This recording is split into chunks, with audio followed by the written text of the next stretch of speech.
Good day. Let me welcome David Fowkes, the newest member of the Monetary Policy Committee, who attended his first meeting of the MPC this week. As the new year begins, global economic conditions remain mixed and the outlook uncertain. While headline inflation continues to ease in much of the world, core inflation remains sticky and high. Both advanced and emerging economies are likely to see modest economic growth this year, despite better than expected outcomes in 2023. In most countries, reaching inflation targets, reducing fiscal deficits, and containing or lowering debt levels will stay as key policy priorities. Financing conditions are expected to remain tight. The longer-term economic outlook is also uncertain, as geopolitical tensions and climate change threaten supply chains, output, and prices. The uncertainty, alongside high interest rates and debt, will dampen investor appetite and capital flows, resulting in volatile financial markets and asset prices. Taking these and other factors into account, the SARB's forecast expects relatively weak global growth of 2.6% in 2024.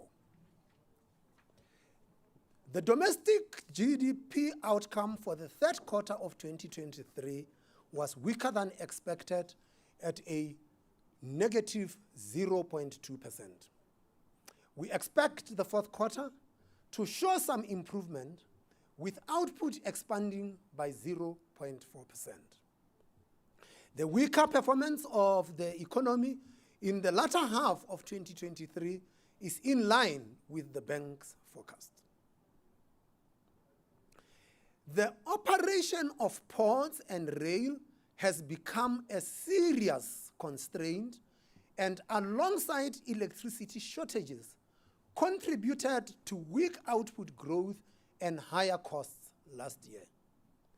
These constraints are expected to persist, severely limiting potential growth of the economy. While we expect electricity supply to increase gradually over the longer term, its contribution to short and medium-term growth has not been revised after the upward adjustment made at the time of the November meeting. On the demand side, household consumption and investment have eased significantly, while government spending has been sustained. As we highlighted throughout last year, commodity export prices have receded sharply from the highs reached in 2022, reducing the contribution of foreign demand to growth. For 2023 as a whole, GDP growth is revised down slightly to 0.6% from the November figure of 0.8%. Our GDP growth forecast for 2024 and 2025 is unchanged from the previous meeting at 1.2% and 1.3% respectively. At present, we assess the risks to the medium-term domestic growth outlook to be balanced. With the weaker GDP outcome in 2023, our current growth forecast leaves the output gap marginally negative and at zero in the outer years of the forecast. Compared to many other emerging and advanced economies, the rise in South Africa's headline inflation rate was more gradual and peaked lower. However, the return to target has been slow. The inflation rate remains sensitive to changes to both global and domestic supply and demand. Due to global factors, oil prices remain generally high at around $82 US dollars per barrel. We expect them, however, to be somewhat lower this year and next compared to the November forecast. Commodity export prices fell sharply last year by about 27% and are expected to fall by a further 12% this year. As a result, and despite modest economic growth, South Africa's external financing needs will increase as the current account deficit expands. We expect a deficit of 1.4% of GDP in 2023, rising to 2.8% of GDP in 2024, and 3.6% of GDP in 2025. The uncertainties of the global environment and various South Africa-specific factors, including sluggish growth and dependence on commodity export prices, continue to weigh on the value of the currency. The rand depreciated over the past year by about 11% against the US dollar, making it one of the worst performing emerging market currencies. The implied starting point for the rand forecast is 18.65 to the US dollar compared to 18.69 at the time of the previous meeting. Fuel price inflation is expected to be low, averaging below 1% in 2024. Food price inflation is revised slightly higher for 2024 to 5.7%, but remains broadly unchanged over the forecast period. Core inflation was 4.9% in 2023. The core inflation forecast for 2024 and 2025 is little changed at 4.6% and 4.5% in 2026. Services inflation in 2023 was 4.2%. The forecast for 2024 services price inflation remains unchanged at 4.8%. Core goods inflation was 6.1% in 2023 and is forecast to ease to 4.5% this year. While average salaries grew less than expected in the latter half of 2023, they are forecast to hit long-term averages for the rest of the forecast period. Headline inflation was 6% in 2023. With few significant changes to the forecast for underlying components, headline inflation is expected to ease to 5% for 2024, to 4.6% in 2025, and to 4.5% in 2026. While our baseline inflation forecast is of continued gradual moderation in global and domestic inflation, the risks to the outlook are still assessed to the upside. Better than expected global growth last year and ongoing geopolitical tensions this year serve to keep oil markets tight. Despite some improvements, advanced economies continue to experience strong wage growth and elevated core inflation.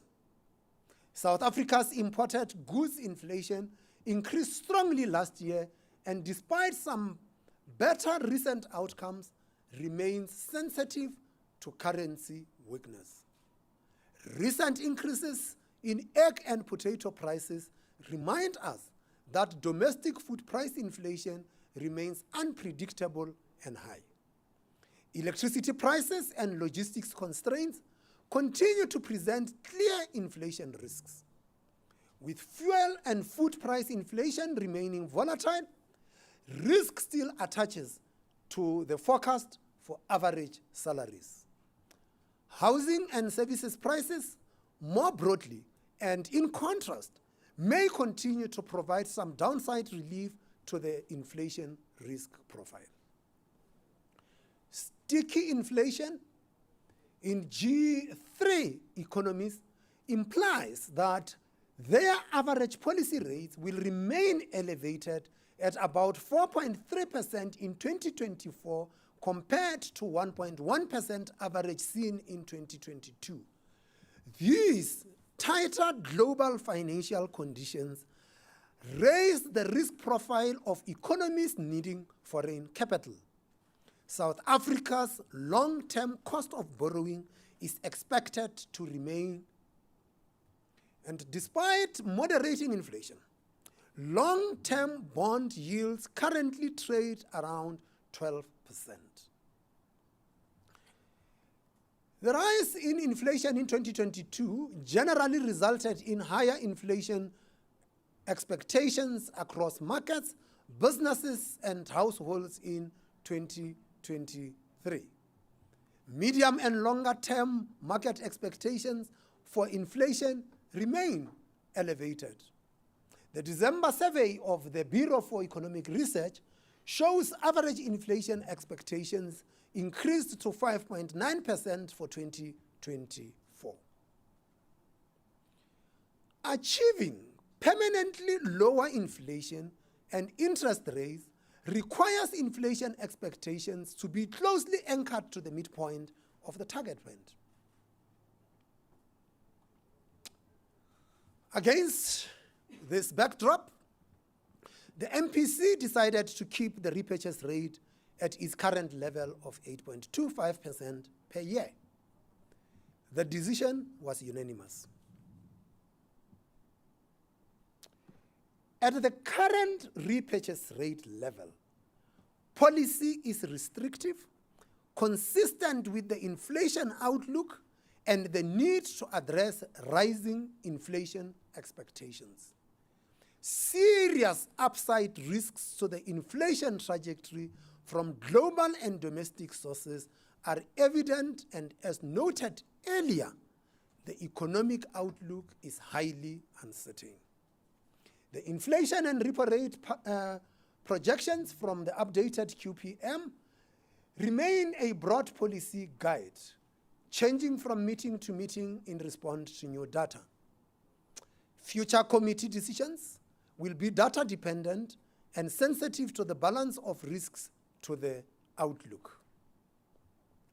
Guiding inflation expectations back towards the midpoint of the target band will improve the economic outlook and reduce borrowing costs. Since early 2020, the committee has recommended additional means of strengthening economic conditions, including achieving a prudent public debt level, increasing the supply of energy, keeping administered price inflation low, and real wage growth in line with productivity gains. Such steps would also strengthen monetary policy effectiveness and its transmission to the broader economy. This concludes our statement, and at this point, I would invite you to pose questions, and I will address those questions or refer them to the members of the committee.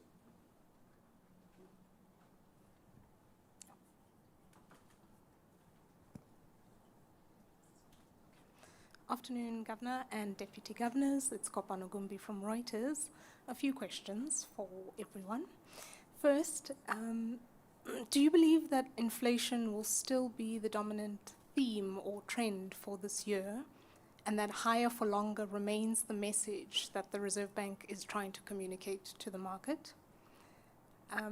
This is almost redundant, but I have to ask it anyway. Is the cutting cycle on the horizon yet, or are the upside risks you've mentioned outweighing the possibility of a cutting cycle in this first half or second half of the year?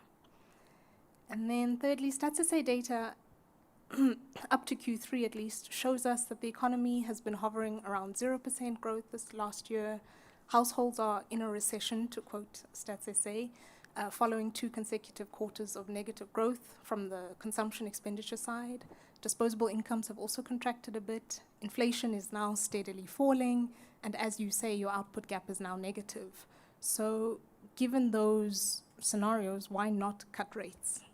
Thank you.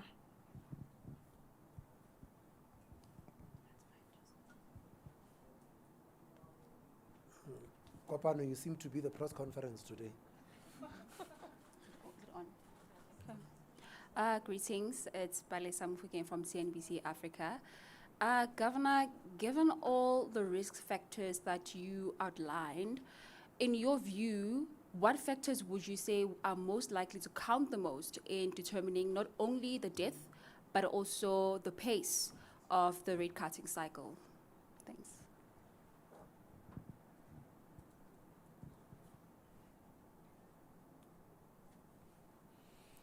Okay, I will link your question to Kopano's second question, which asked, is the cutting cycle on the horizon yet? And you asked, what are the factors that will influence the rate cutting cycle? We are an inflation targeter, a flexible one. Inflation rose and rose above our target band. It started to decline, but it was very slow. Then it eventually declined to 5.4. Then it declined all the way to 4.7. Then it picked up from 4.7 to 4.8, back to 5.4, and rose to 5.9. It had since receded from the 5.9 to the 5.5, and the most recent figure of 5.1. I'm quoting these numbers to say to you, there isn't a discernible trend that shows that inflation is declining towards our target. And so, for as long as there isn't any sustained decline of inflation towards our target, and more importantly, that inflation stays there in a sustained manner, don't expect us to recalibrate policy. And you wanted to know about these other factors. All of those factors, they just tell us about the risk. Focus on what is the anchor of policy. The anchor of policy is inflation. And it's only when we are convinced that inflation has declined to target and is sustained there that it would become necessary to recalibrate policy. And so Kopano says that the household sector is weak, personal income taxes, personal disposable income is weak, the output gap is negative. And I agree with you. Household consumption is weak, personal disposable income is weak, and all of those things we are talking to them in real terms, which means adjusted for inflation. So, inflation is eating people's disposable income and thus constraining their ability to spend. And if people are to have the income that they would spend in the future, you have got to be able to, you have got to rein in inflation. Failure to rein in inflation, you are eroding the purchasing power of all of those. The output gap, if you look at the statement, we said is marginally negative. Really, it's negative 0.1. It's a rounding off error. For all intents and purposes, over the forecast period, the output gap does not exist. And when the output gap does not exist, it tells us that there aren't either pressures that are demand pressures that are putting the inflation up or pushing it down. So it's there. But bear in mind, and people say this thing, the output gap is a non-observed variable. It is an imputed variable. We'll calculate that from the potential growth compared to the actual growth. That is how we arrive at the output gap. you ask the question, is inflation a dominant factor this year and thus higher for longer? Well, we could put it differently. What is foremost in the minds of the public? It's been the high cost of living. And across the world, you had seen that inflation rose and thus increased the cost of living. And in a survey that was run by one of the major global survey companies, which also covered South Africa, by the way, found a public that is highly intolerant of the high cost of living and of inflation. And that is the story that you find even in the advanced economies today. And hence you will find that even in advanced economies, the talk is the rates will remain high for longer until you are able to convince the public by demonstrating that inflation has been reined in towards the target and is actually sustained there for a period of time. And that is what will then lead to central banks revisiting their thing. So sometimes people ask, when will this thing be? And your question is the cutting cycle on the horizon? And it's very cleverly put, because you see horizon, you'll be asking, is it 1 quarter, 2 quarters, 3 quarters? And the answer is a very straightforward one. The cutting has got nothing to do with the time. It has to do with the state. So we are not time dependent, we are state dependent. And so what this actually means is we will be watching the key variables being the inflation outlook, the growth outlook, the risks attendant to that, the likelihood of those risks materializing or not materializing, and if we believe the risks are materializing, we will recalibrate policy appropriately.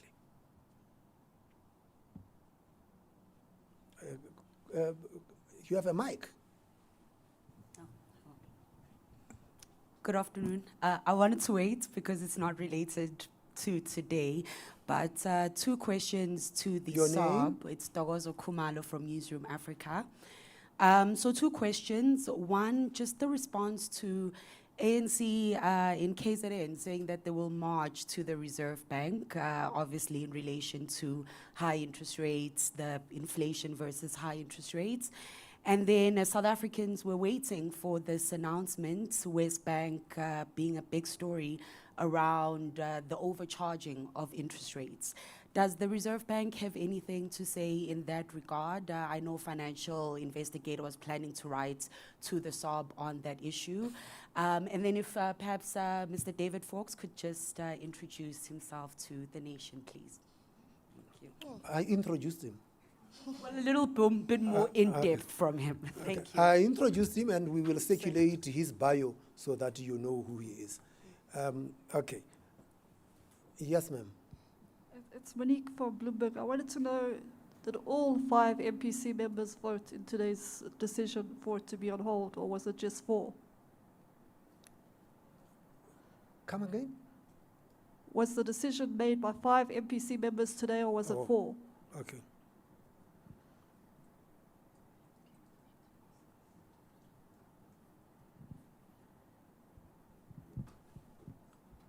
Good afternoon, Governor and the panel members. My name is Ntando Tsukwana from Bloomberg News.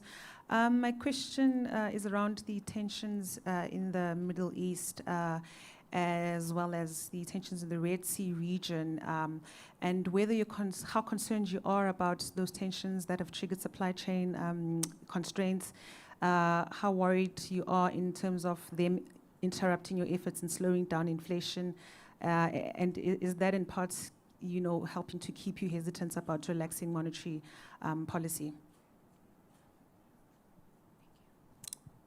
We can take another one. Anybody online? You've responded, Governor, to the questions that we have online. Okay, thank you.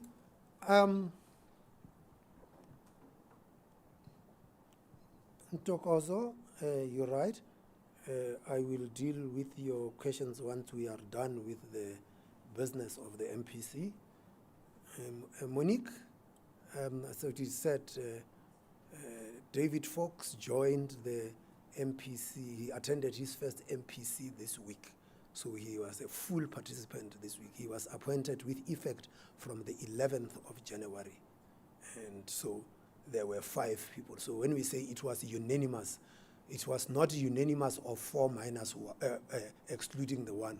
It was a unanimous of 5. Okay. And Ntokozo, very important question you're raising about the tensions, he said, in the Middle East. And you would have heard we talked about geopolitical tensions, and it was not just the Middle East, it was also Russia-Ukraine situation. But the tensions in the Middle East and the impact on the global supply chains, the figures might have changed, but the last time I had checked, for the period of the first 2 weeks of January, something around that, last year there were just over 200 vessels that were going through the Red Sea. For the same period this year, there were just over 100. So that tells you that either the shipping lines are using alternative routes or they had decided to reduce because of either increased costs of security and so forth. And if they cannot use that, the alternative going to Europe is to actually go round the Cape, which I suppose was exactly the reason why the Portuguese explorers decided to find the route around the Cape. So the problems in the Red Sea are centuries old, which is what led Portuguese explorers to find a route around the Cape. No doubt, if they affect the global supply chains, as we had seen from the initial figures, those costs might have to be passed. And if they are passed on to the producers will eventually pass them to the consumers, and you'll expect that inflation would actually be going up. But that is the tensions there. There is another problem which has to do with the Panama Canal, which has got nothing to do with a war. It just had to do with the water levels in the Panama Canal, which has also raised the constraints with respect to shipping that goes through that canal. So when we referred to the geopolitical tensions impacting on supply chains, we were taking account of these tensions that we have seen. Yeah, that deals with your questions. That dealt with all the questions. Any other MPC questions? Governor, we have 2 questions online. They relate to the MPC membership. One is from Atol Dlamini from Alliance News. He asks, how has the MPC handled the resignation of Deputy Governor Kuben Naidu? The second question is from Claire Bisseka from Financial Mail. How many members of the MPC do you consider optimal? What progress are you making in increasing the size of the MPC? Those are all the questions for now. Thank you, Governor. Okay, we will close it at that. How is the MPC handling the issue of DG Naidu? Well, DG Naidu is on garden leave. The appointing authority is the presidency, and we are told that the president is applying his mind, and once his mind has been applied, he will tell us who he is replacing DG Naidu with. Claire, size of the MPC, the terms of reference of the MPC says that we can include up to 4 staff members, up to 4 staff members of the Reserve Bank in the MPC. It always makes sense to have an odd number so that the governor does not have to exercise 2 votes, and the governor can only exercise 1 vote like everybody else. And so the more the better. The maximum number thus is 8, and we can go to 7. So at the moment we are 5. If the president makes or when the president, not if, when the president makes an appointment of a deputy governor, we will go to 6, and we will continue to search like we have been doing for another person to take it to 7, but 6 is definitely better than 5. And I think that in November, many of you were asking the questions. You were worried that we will have been reduced to 4. Well, we are back to 5. 5 is better than 4, and so that is what we face.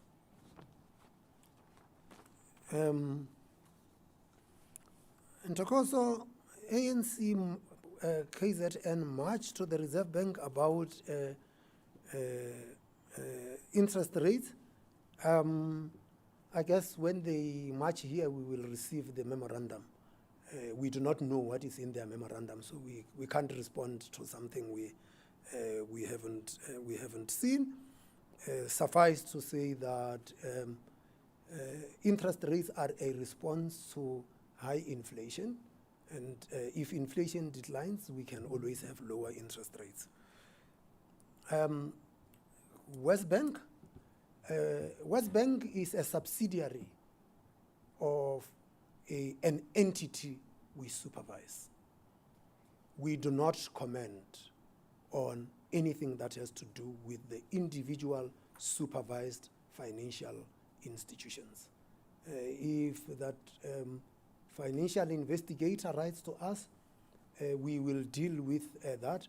But given that that investigator is not a part of the regulated entities, we can only respond to the regulated entity. And lastly, to the extent that there are any malpractices in that institution, they are a market conduct issue.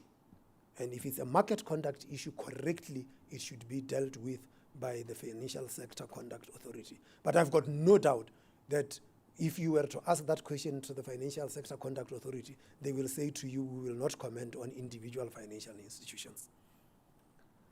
Well, I don't know. I'm getting intimidated by 2 hands at the back. Alistair Ball from Bloomberg. Thanks for taking the question, Governor. Can I just come back to the point you made about no discernible trend on getting to the midpoint of your target? I mean, you have had 2 back-to-back months of pretty good inflation numbers, and core's been 4.5% in both months. How much more evidence do you need to see to feel confident, given you've got to balance the risk of staying tight for too long? I mean, you are also highlighting sort of challenges that South African consumers are facing, and you don't want to make a policy error. Thank you. Kopano? I don't know if this is something you'll answer, but I have to ask anyway. On the matter of the deputy governors, what, if you can share, what is the criteria that the bank would be looking for in a new deputy governor? And how would the process work going forward? We know the president appoints them, but do you, as governor, recommend the strongest candidates, which the presidency then ratifies? And are you working in collaboration with National Treasury on this? Or if you could give us any more details on the appointment of a deputy governor. Thank you. Okay, and that is Pelile. Alistair, you said there were 2 months where we were close to target. That was last year, July and August. We were 4.7 and 4.8. Unfortunately, it was in the middle of winter. If it was in September, I would have said to you, 2 swallows do not mean that summer has arrived. But those 2 swallows arrived in the middle of winter, and very clearly it was not summer, because the inflation rate then started to go up. when those figures came out, we welcomed them because we thought that means that we had turned the corner. But we said that there are risks on the horizon. And we were right, because inflation started creeping up again. It gave us a scare. It reached 5.9. And by the way, we expected this year that inflation would be 5.8, and getting into this meeting, we thought it would be 5.9. Average for last year, it has come out at 6% on the dot. So there isn't a discernible trend that inflation is declining to the midpoint of our inflation target range. We had a good print this week. It came out at 5.1. And we just hope that momentum gets sustained and we get to the 4.5 and stay there sustainably, so that we can be confident to recalibrate policy.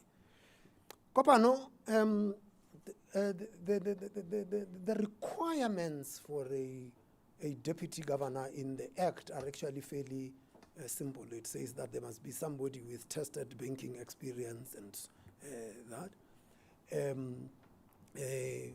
But over the years, we had also broadened and looked at people who have got broad policy experience. But we are not the appointing authority. The president is the appointing authority. What the Act says, and you asked, are we in conversation with the Treasury? What the Act says is that the president shall appoint the governor and deputy governors after consultation with the Minister of Finance and the board of the Reserve Bank. Not the governor of the Reserve Bank, the board of the Reserve Bank. Because remember, the section talks about the appointment of the governor and deputy governors. So you can't talk to the governor about the governor's own appointment, right? So they will consult the board, and those consultations take place, and you engage with the presidency and with the Minister of Finance. The president makes this consultation. It's very important because South African jurisprudence have made a determination of this. It's not an appointment of the president in consultation with the Minister of Finance and in the Reserve Bank. If it was in consultation, that would mean that the president needs the agreement of the Minister of Finance and the governor, and the board of the South African Reserve Bank. But it says after consultation, which means that the president can talk to the Minister of Finance, talk to the board of the Reserve Bank, and say, thank you very much, I have heard you, here is my decision. And the deputy governors, it becomes a very important point that I must make. Because sometimes they thought that the deputy governors, at the end of this press conference, they go back to their office and start reading about what to do at the next MPC. It is not. Deputy governors are executives of the bank. There is a lot to run in the bank. And so you would know that Deputy Governor Chasivana is not just a deputy governor, she's also the CEO of the Prudential Authority, which means that she has got to look at the regulation of the sector.